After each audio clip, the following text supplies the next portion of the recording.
So you're working on managing your stress and you're still having a lot of panicky, heightened overreactions on a day-to-day basis.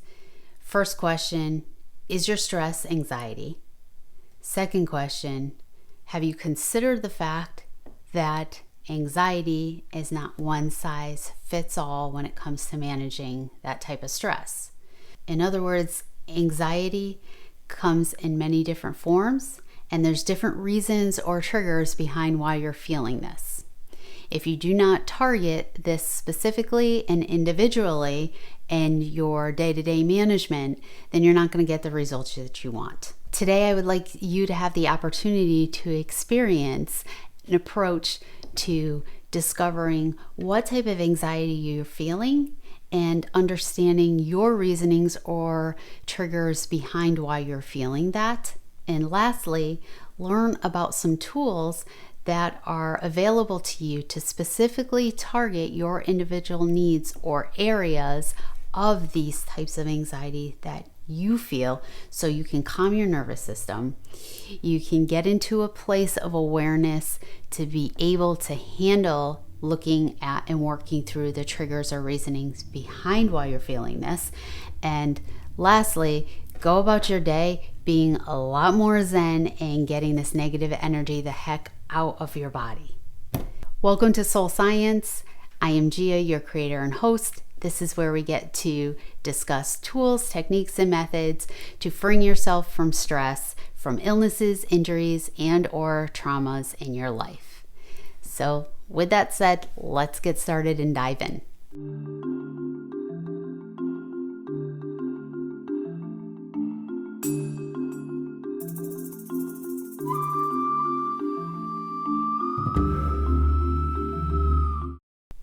Okay, before we get started with this approach to figuring out what type of anxiety you have and the reasons behind it, I want you to make sure of a couple things: that you're in a quiet, calm space and you have something to write or document with. I'm going to be asking you a series of questions, and you're going to want to either be able to write them down or put them in your notes on your phone or in your computer. While you're getting that together, I'm going to explain the format of how this approach works. You're going to answer a series of questions, and you're going to have 3 options to answer these. You're going to either write down yes, no, or sometimes. You're going to have 3 to 5 seconds to answer each question.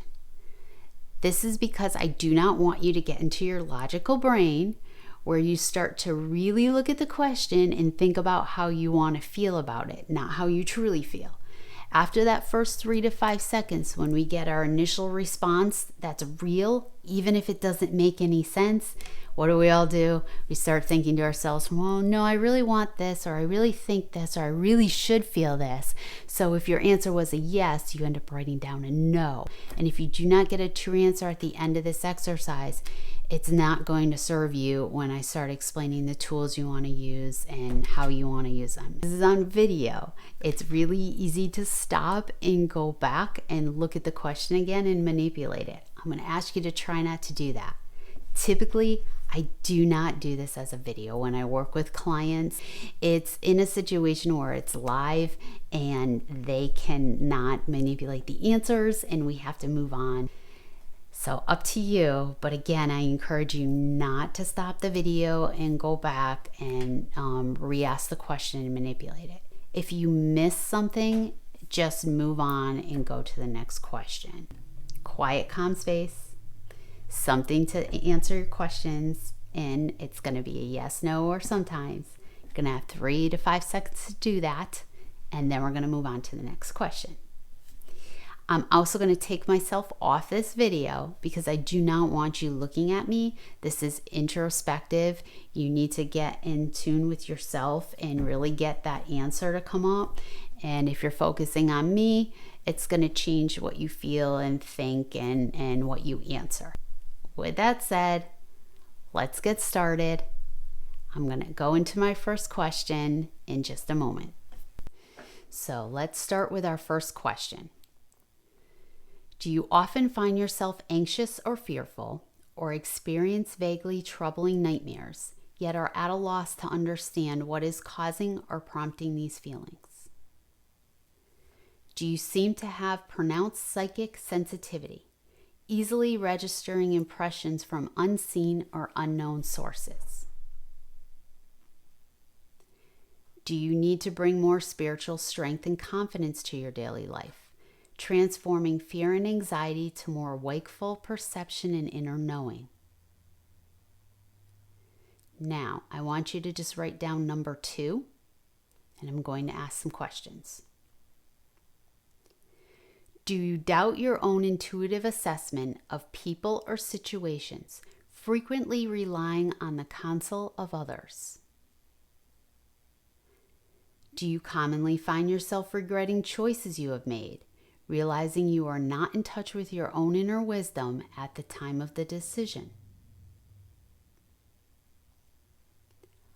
Are you currently required to make life choices or critical decisions which require your utmost ability to form independent judgments? Now write down number 3 and answer the questions. Do you frequently burst into tears or react in a highly emotional way to many life situations?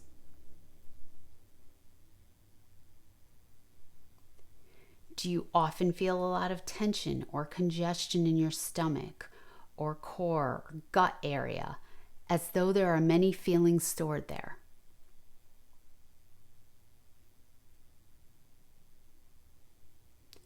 Do you believe that you need to develop more serenity in life, that you are often fluctuating between one emotional mood or another?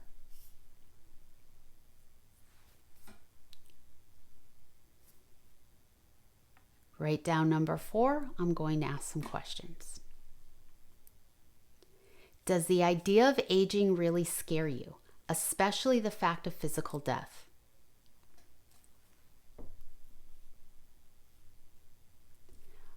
Are you in midlife or in a stage of transition, requiring you to assess your deepest life goals, values, and purpose?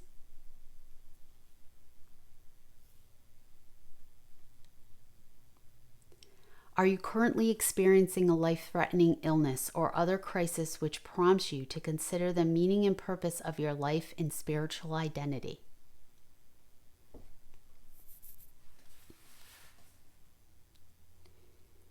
Write down number 5. I'm going to ask some questions. Are you someone who is frequently over-responsible or overly concerned in family or work situations to the point of isolating yourself as a lone hero or rescuer?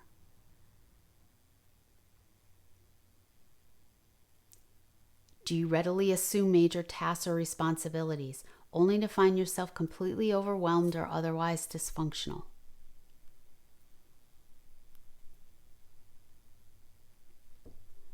Are you currently experiencing a great deal of fatigue or even despondency regarding a task or project for which you have assumed responsibility?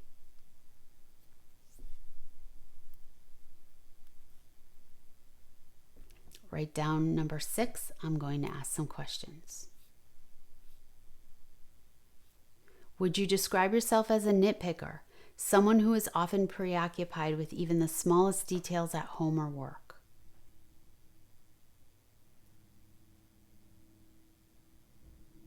Do you often find yourself wondering where the time goes, becoming entangled in a bunch of details but failing to accomplish your major goals?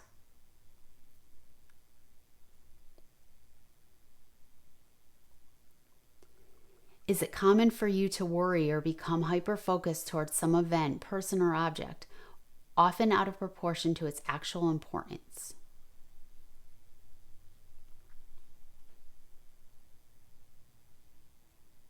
Write down number 7, please. I'm going to ask some questions. Do you often look pale or anemic or feel drained of life force?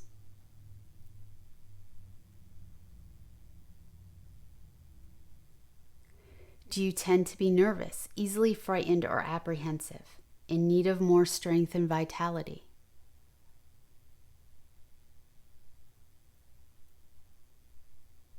Have you been through a physical illness or other circumstance which left you feeling listless or zapped of energy, as though your immune system is compromised?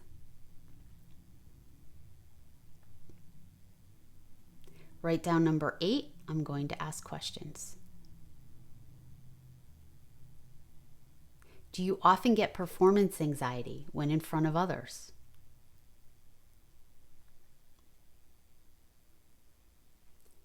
Do you hold back from public roles because you feel too vulnerable or don't know how to remain confident and centered?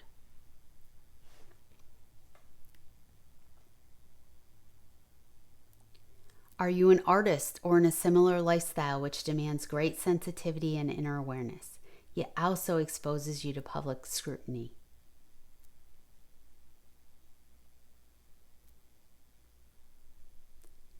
Write down number 9. I'm going to ask questions.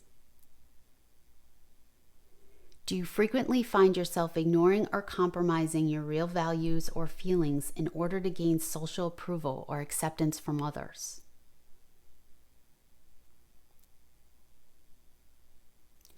Are you in a family or other group situation which makes it difficult for you to remain true to your own individual feelings?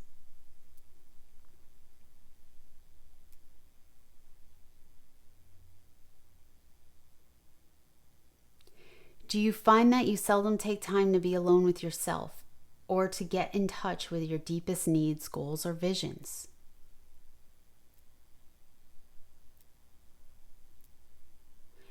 Write down number 10. I'm going to ask questions. Are you your own worst critic, censoring, downplaying, or otherwise stifling your creative expression and contribution? Do you suffer from self-doubt, often lacking the essential confidence to take risks or to be spontaneous?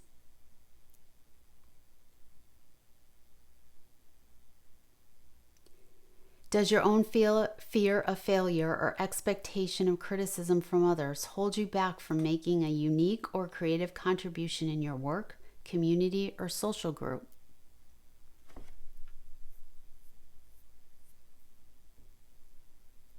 Do you experience difficulty in speaking or performing publicly, adversely affecting your speech or presentations, even when you are sufficiently prepared? Write down number 11. I'm going to ask some questions.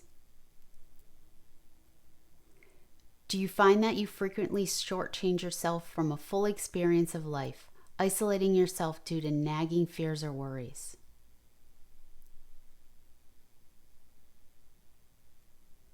Is it hard for you to be truly spontaneous or joyfully curious about life, paralyzed instead of annoying doubts, fears, or worries?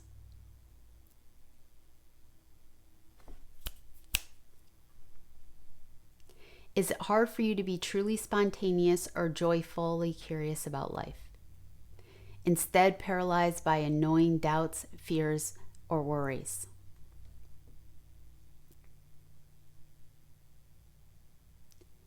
Would you describe yourself as hypersensitive, frequently troubled, or uneasy, even when encountering ordinary and daily activities? Write down number 12. I'm going to ask some questions. Are you often subject to unexpected bouts of depression or inner darkness? Does it seem that you readily experience mood swings, at times happy or joyful, then suddenly filled with feelings of gloom or melancholy?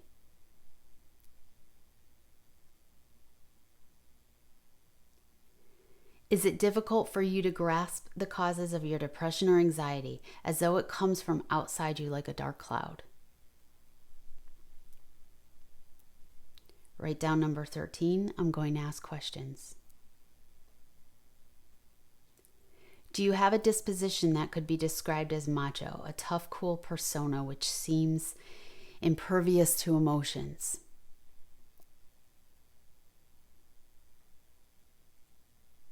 Do you use substances, especially tobacco, as a way to feel more relaxed, grounded, and emotionally stable?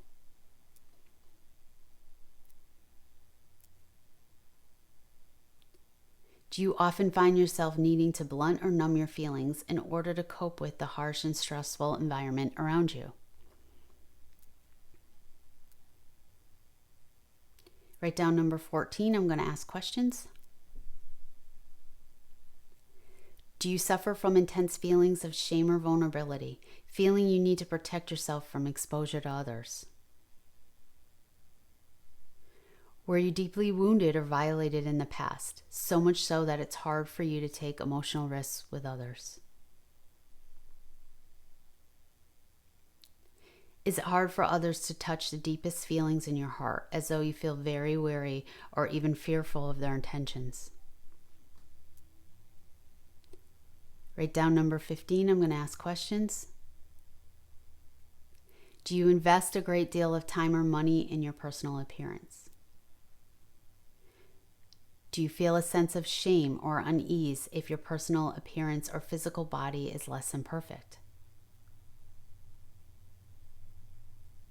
Do you have a physical handicap or a condition due to aging or physical disease, which makes it hard for you to accept yourself as you are now?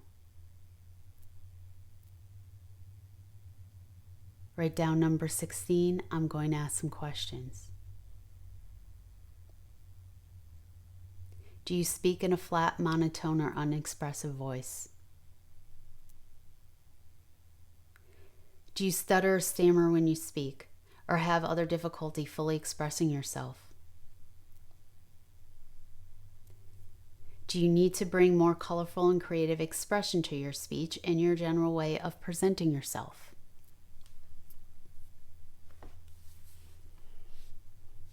Okay, that concludes the questionnaire part. I'm going to jump back on camera, talk about what this all means and how you tally up all of these answers. There are 16 different areas, and within each number, there's a series of questions. You only want to note the numbers that have answers that are all yeses or mostly yeses and a sometime.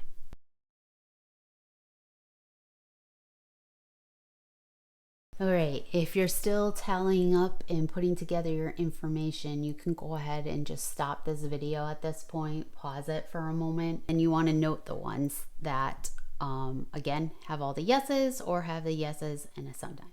The tools that are used now to address this, where I specifically dive into, is working with a portion of the plant, which is a flower essence remedy, and that is something that works in the bioelectrical field, which is just another term for looking at the frequencies or the messages that are traveling along those systems and then figuring out how to influence them. So anxiety, as it is an emotion.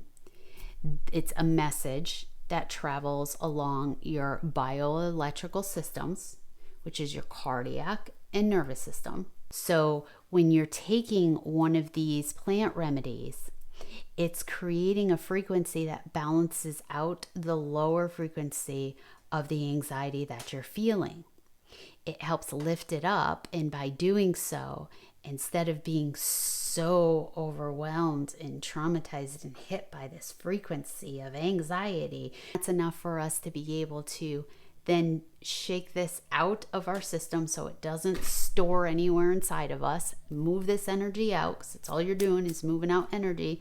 You're able to now implement those tools and techniques that you may have learned to further yourself and work through this with a nice calm system.